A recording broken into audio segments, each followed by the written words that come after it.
ফ্যাসিবাদের প্রত্যাবর্তন রুখতে নির্বাচনের আগে জুলাই সনদের আইনি ভিত্তি প্রদান জরুরি বলে মনে করছেন জামায়াতসহ ৮ ইসলামী দলের সমাবেশে যোগ দেয়া সাধারণ কর্মী সমর্থকরা। সমাবেশের কারণে পল্টন ও আশপাশের সড়কে যান চলাচল পুরোপুরি বন্ধ হয়ে গেলে সৃষ্টি হয় তীব্র যানজট।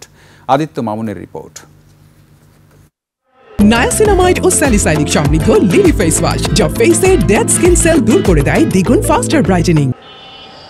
জুলাই সনদ বাস্তবায়নে সাংবিধানিক আদেশ প্রদান ও গণভোট আয়োজন, সবার জন্য লেভেল প্লেইং ফিল্ড নিশ্চিতের দাবিতে জামায়াতের নেতৃত্বে রাজধানীর পল্টনে ৮টি ইসলামিক দলের এই রাজনৈতিক সমাবেশ। বিভিন্ন জেলা থেকে দলগুলোর কর্মী সমর্থকরা আসেন মিছিল নিয়ে। এ সময় পল্টন ও আশপাশের এলাকায় নামে জনতার ঢল। সমাবেশে যোগ দেয়া কর্মী সমর্থকরা বলছেন, জুলাই সনদের আইনি ভিত্তি নিশ্চিত করে নির্বাচনের মাধ্যমে গণতান্ত্রিক সরকারই কাম্য। সংস্কার হবে, নির্বাচন হবে এবং যারা জুলাইয়ে এতগুলো লোক হত্যা করলো তার বিচার হইতে হবে। আমরা গণভোট চাই এবং এই নির্বাচন সুষ্ঠুভাবে হোক এটাই চাই।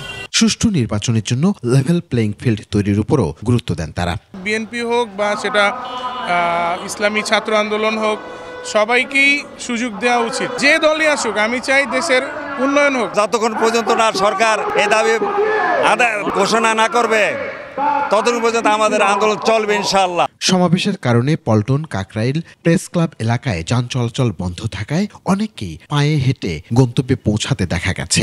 প্রত্যেকটা রোডে রোডে মানুষ ভরা, হাইটা আসবো, হাইটা সব সিস্টেম নাই, যানবাহন তো যাবেই না, এই জ্যাম দেখিতে যাবে না। যেতে চাইলেও যেখানে লাগবে 30 টাকা সেখানে 60 টাকা, 100 টাকা। জনভোগান্তি এড়িয়ে বিকল্প উপায়ে সভা সমাবেশের দাবি সাধারণ মানুষের। প্রোগ্রাম ডাক দেন, আমরা টাকা সাধারণ মানুষ। আদিত্য মামুন, 21 টেলিভিশন, ঢাকা।